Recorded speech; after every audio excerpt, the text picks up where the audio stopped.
25 ବର୍ଷ ମୁଁ ତାଙ୍କ ସାଙ୍ଗରେ କଥା ହେଲି। ହେଲେ 25 ବର୍ଷ ହେଲା ତ କଥା ହେଇନୁ। ଜାଣିଛୁ ଯେତେବେଳେ ମୋ ବାବାଙ୍କ ପାଦ ଛୁଇଁଲି ମତେ କଣ ଲାଗିଲା ଜାଣିଛୁ? ମତେ ଯେମିତି ଲାଗିଲା ଅରବଳି ପଛରେ ଥିବା ଜଗନ୍ନାଥଙ୍କ ପାଦ ମୁଁ ଛୁଇଁଛି। ମୋ ଦେହରେ ଗୋଟେ ଅପୂର୍ବ ଶିହରଣ ଖେଳିଗଲା।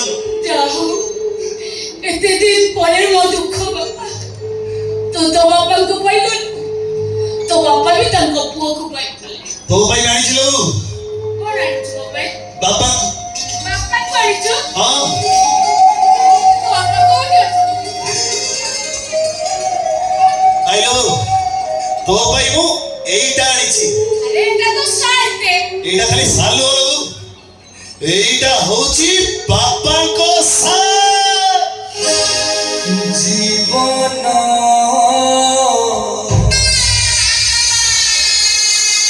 চাহুছি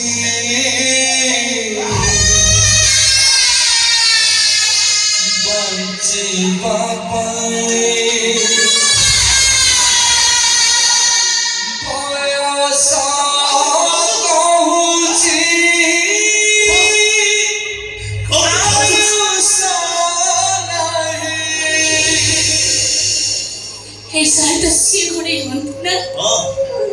ଏଇଟା ବାବା ଘୋଡେଇ ହୁଅନ୍ତୁ। ମୋ ଘରକୁ ଆସିଲା ବେଳେ ମତେ ଦେଇକି କହିଲେ ଏଇ ଯା ଘରେ ତ ବୋଉ ଥବ ତ ବୋଉକୁ ଦେଇଦବୁ।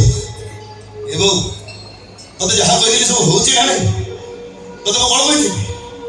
ତୋର ଲୁହ ଶୁଖିବ, ତୋ ହସ ଫେରିବ, ଏ ସବୁ ଧୀରେ ଧୀରେ ହଉଛି ନା ନାଇଁ? ହେ କାଳିଆ ସନ୍ତ ମୁଁ ତତେ ଆଉ କିଛି ମାଗୁନି ରେ ଠାକୁର। ମୁଁ ତତେ କେବଳ ଏତିକି ମାଗୁଛି ସବୁ ଜନ୍ମରେ ମୋ ଆଦି ଭଳି ପୁଅଟେ ମତେ ମିଳୁତା। ସବୁ ଜନ୍ମରେ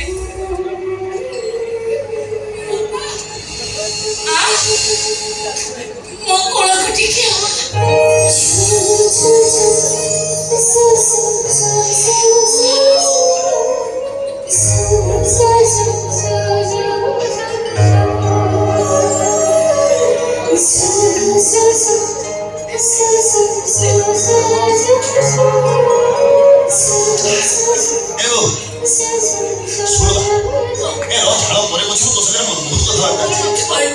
ଜାଣିଛୁ ବାପା ସେଠି ଜମା ଭଲରେ ନାହାନ୍ତି। ବାପାଙ୍କୁ ସେମାନେ ମାରିଦେବା ପାଇଁ ଚାହୁଁଛନ୍ତି। ବାପାଙ୍କ ଦେହ ବି ଆଉ ଭଲ ନାହିଁ। କେମିତି ରହିବ ରେ ପୁଅ?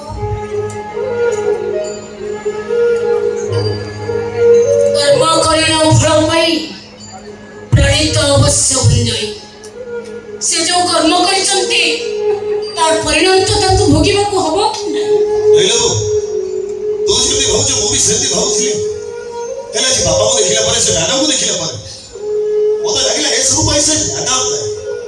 ସେ ମ୍ୟାଡାମଙ୍କ ପାଇଁ ବାବା ଆମ ଦି ଜଣକୁ ଛାଡିକି ଚାଲିଗଲେ। ନିଆଁ ଲଗେଇ ପୋଡି ମାରିଦେବା କଣ ଠିକ ଥିଲା? ତତେ କଣ ଲାଗୁଛି? ତତେ କଣ ଲାଗୁଛି ବାବା ଏମିତି କାମ କରିଥିବେ? ଭାଇଲୋ ଆମ ବାବା କେବେ ବି ଏମିତି କାମ କରିନଥିବେ। କେବେ?